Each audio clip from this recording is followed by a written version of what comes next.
It's one of the seven wonders! Ah, the Seven Wonders. The pyramids, the statue of Zeus, the lighthouse of Alexandria. Seven landmarks within our world that have caused many questions and debates between historians and researchers. And although not all of these landmarks are still around today, some people travel the world just to go to where they once were for the ones that are gone and to visit the ones that are still here, like the pyramids. These seven wonders of the world are spread out and have caused so much exploration for us. In a way, they're kind of like landmarks, or point of interest. I think it's safe to assume that at least everybody knows at least a few of the seven wonders. I mean, like, know what they are. Now let's step out of reality and back into fantasy. Oh, thank God, that's better. In Dungeons & Dragons, we explore entire worlds and uncover history through the Dungeon Master. Whether it's a custom homebrew realm or a published setting like Greyhawk, the worlds we build are meant to be lived in and discovered. And when it comes to exploration, one of the most powerful tools you can use are landmarks. Something in your world that's so unique, so important, but also so strange that it sticks to your players' minds long after the session ends, or even long after the whole campaign ends. So welcome to World Building with the Human Man, a video series where I kind of help you create stronger worlds in Dungeons & Dragons. Today's focus are points of interest. And ahoy! I'm the D&D Hunter, a totally normal human man, like I said before. Definitely not a mind flayer in a very good and extremely believable disguise with a fake mustache. Nope. Just a human man with a regular human mustache and regular human hobbies, like reading brains. I mean, books. Anyways, welcome to World Building with the Human Man. Today's episode are points of interest. Sheikah Towers scatter the lands of Hyrule. In Breath of the Wild, these are strange ancient structures. Technological, magical, mysterious. Climbing these towers doesn't just give you a cool view, it gives you more of the world itself. That's the power of a landmark. And you can do something similar in your own games. Imagine towers scattered across your setting, hidden in forests, deserts, mountains, or swamps. They could be seen from afar, they could be hidden behind the clouds. Some may be identical, some may differ slightly depending on the region. But every time your players spot one of these in the distance, there's that sense of, we should go there. And once you do, you could tie a reward that fits your campaign. Maybe each tower acts as a milestone, where the players level up when you unlock one.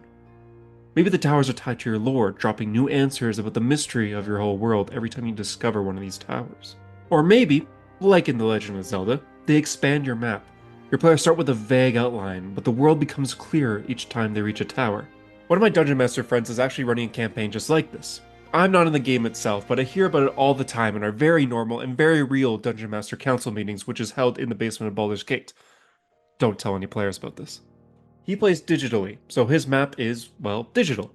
As his players explore, they unlock more of the map, finding more landmarks hidden around the world, which can cause for more exploration and more discoveries in his world itself.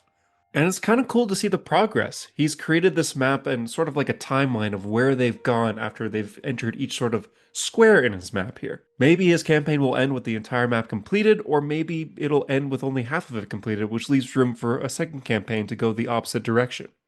But not every landmark needs to be a similar looking tower, because not every point of interest should look the same. Otherwise we just have 7 pyramids and no wonders in real life. Landmarks work best when they're distinct. Take Castle Ravenloft and Curse of Strahd. It's a single building, but it defies the entire setting. Players don't have to step inside right away, just seeing it looming in the distance tells you everything you need to know about Barovia. A massive castle in your campaign can serve the same role. If it's in the heart of a capital city, make it shine, have it be awe-inspiring and impossible to ignore.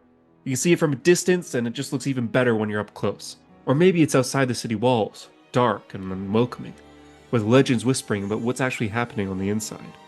Statues can also work well as landmarks. Say your villain is a public hero, beloved by the people, but secretly evil. Dot your cities and crossroads with statues of them. Every time your player sees one, it's a reminder that the world worships the very person they're trying to take down. That's a landmark with political weight. And it's not just about what your players see. NPCs talk about these landmarks too. Gossip in taverns, songs sung by traveling bards, merchants carrying trinkets or miniature replicas of the famous places, fridge magnets put across all fridges in every home you discover. I mean, you gotta have proof sometimes that you've been to this location. Or maybe these magnets were just gifted by a relative who visited this location and brought you back a souvenir that you're just gonna put on your fridge and forget about. Or maybe these I'm talking way too much about magnets. I'm gonna get back to the script. In my own game, I used posters and little wooden carvings to hype up my main landmark. I called it Joplin's Tree. This was a massive white oak tree, and it was the very first tree in existence, or so the stories say. Its golden leaves shimmered in the sunlight, and its sap was made of pure gold, rumored to give you extra AC if you drank it. But that was forbidden, of course. I had druids of Joplin's Tree guarding this tree fiercely at all times. Joplin's Tree became a reoccurring point of interest long before it became a battleground. So when the villain eventually came after it, trying to steal the golden sap, the fight meant more to the players. They weren't just defending another round of forest, they were protecting the landmark of the entire world. Joplin's Tree is a natural landmark. It wasn't made, it was created through, water and planting and sunlight. And, how trees work. But not every landmark has to be made of stone or carved by kings. Some of the best ones are shaped by nature itself, like my tree. Think of Mount Doom in Lord of the Rings. It's not just a mountain, it's the mountain. The one place in all of Middle-earth where that ring can be destroyed. Its very existence carries weight, and just saying the name makes you picture fire, ash, and danger. In your D&D world, natural landmarks might be something like this. A volcano that constantly rumbles in the distance, or you can do a canyon that splits the entire continent in half. A waterfall so massive that people claim it touches the heavens. A forest that can change colors with the seasons, or whispers when you step inside. Natural landmarks work because they feel inevitable. They're part of the world's DNA. Even if no one built them, they carry myth, story, and culture. Villages may form near them, religions may worship them, and adventurers may die for them.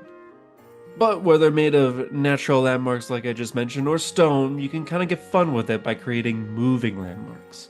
Howl's Moving Castle is the perfect example I could think of here because the castle itself isn't just a location, it's a character. It roams the land, changes form, and brings the story with it. Every time you see this castle, there's an excitement because you don't know where it'll end up next. In Dungeons & Dragons, you can treat moving landmarks the same way. A colossal walking fortress powered by magic, a flying city that casts shadows over the land, a ship so large it carries entire villages on its deck, or even weirder, a god's corpse slowly drifting across the sky from centuries, getting closer and closer to your land from the astral sea. The trick with moving landmarks is how your world reacts to them. Merchants, refugees, adventurers, everyone talks about when it was last seen and where it might go next. And if your players want to chase after it, you've given them the mobile campaign hook. Of course, landmarks don't always need to be mysterious or magical. Some are famous simply because people gather there. An arena, for example. Good people of the Imperial City, welcome to the arena. Imagine the grand coliseum of your world, banners flying, crowds roaring, champions celebrated like demigods. Even if your players never step foot in the arena, they'll hear about it. Bards sing about the gladiators, merchants sell carved figurines. Townsfolk argue over who the greatest fighter alive could be. Cultural landmarks can also be things like temples that attract pilgrims from across the land. Great universities where wizards, scholars, and philosophers clash over knowledge, or you can even make bard colleges that perhaps your bard players have graduated from. A sacred battlefield where treaties are signed and wars begin. These landmarks show that your world is all about people, tradition, and legacy. Not every landmark has to be ancient or magical. Some exist just to show off a little bit. Think of the Eiffel Tower. Fun fact, when this was built, people actually sort of hated it. They thought it was ugly and pointless, but now it's one of the most iconic landmarks in the whole world. The Eiffel Tower doesn't hold treasure, at least that I know of. Doesn't have a god sealed inside, at least that I know of.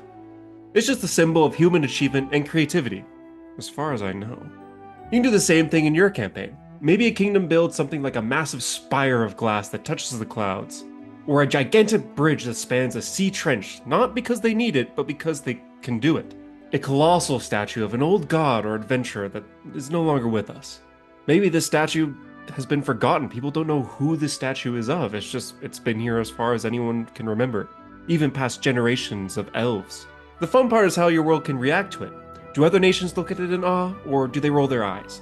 Do your players feel impressed when they see it, or do they immediately start plotting on how to knock it over? Symbolic landmarks also make great storytelling tools. If this momentum cracks, gets defaced, or falls, it doesn't just hurt the structure, it hurts the pride of the people who built it. A toppled statue says more than a defeated army sometimes. So, whether it's a wizard showing off the impossible tower, or a city declaring we're better than you by building a golden dome the size of a mountain, symbolic landmarks are a great way to show culture, ambition, and ego in your world. Not every landmark has to be built from stone or carved by time. Some landmarks are, well, alive. creatures or entities so massive, so permanent, that entire civilizations grow around them. In a campaign I did a while ago, I had a giant sea turtle with a full city on its back, Torterra style, but like really big, like in the movie, Pokemon movie. To outsiders, it looked like a floating island, trees, docks, maybe even a lighthouse on top, but the locals know their entire home depends on this creature's movement. Festivals might be held when the turtle surfaces, and their myth could say that the turtle is carrying them towards destiny. Imagine the panic if it decides to dive for a year's time, or worse, this turtle ends up dying. Or picture a living mountain. From the outside, it's just another peak in the range, but deep inside its heart, an entity whose voice rumbles like thunder is within. Whenever it speaks, earthquakes ripple through their land. Nearby cultures might worship it, mine its surface carefully, or avoid the mountain entirely, terrified that one wrong strike of a pickaxe could anger it. These don't all have to be colossal. A walking forest could slowly migrate across the map, erasing kingdoms and rewriting borders. A colony of intelligent coral might keep expanding until it forms an entire labyrinth reef, swallowing ships, but also housing an underwater society. A Leviathan-sized serpent could spend centuries circling a single lake, its scales forming islands, its body a natural boundary between warring kingdoms. So how would you use these in-game? As a quest giver, a party might be sent to speak with the mountain itself, climbing inside to hear its booming voice. Maybe it demands something in exchange for stability, like something of a rival elemental force. As a disaster in motion, the walking forest tramples farmlands and small towns in its path. Can the players divert it, or convince the druids inside to steer away? As a mystery, the island people have lived on for generations suddenly begins to move. The party must uncover what the island really is and whether it's leading them to safety or danger. As a setting that changes mid-adventure, a fight on the back of a turtle is already epic.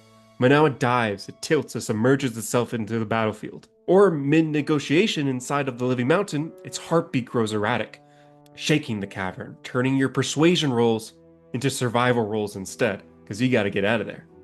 Because it's gonna collapse on you, because you roll a 1 when you're trying to convince the mountain to be calm, and you made it sound aggressive, and now the mountain's angry.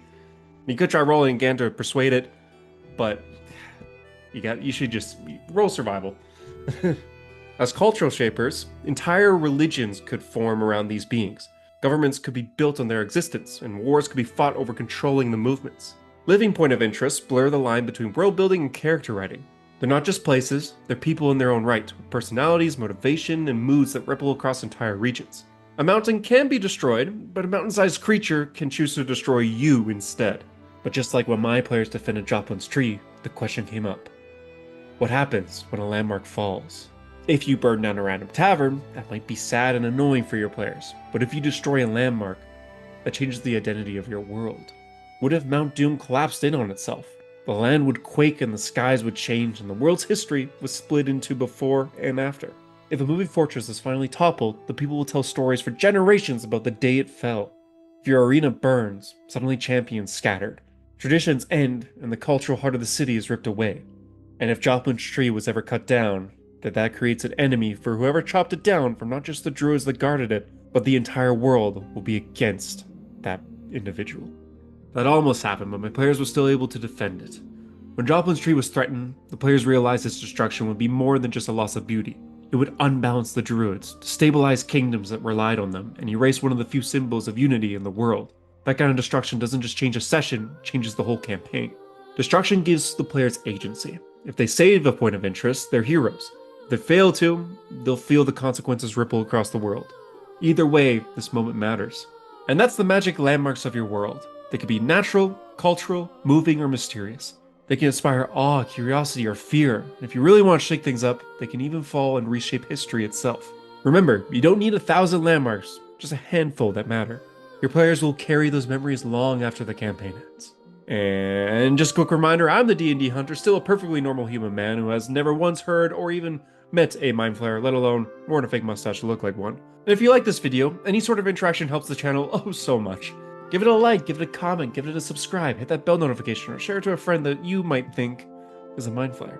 If you want to see more videos just like this one, check out the link in my bio for all sorts of similar world building videos I've done.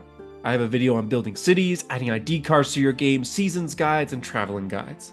And until next time, may your landmarks stand tall, may your arenas sell out, and may your players finally pay attention to that giant statue you spent 3 hours writing. Now, if you'll excuse me, I have to go water my plants, which are not tadpole farms. Goodbye.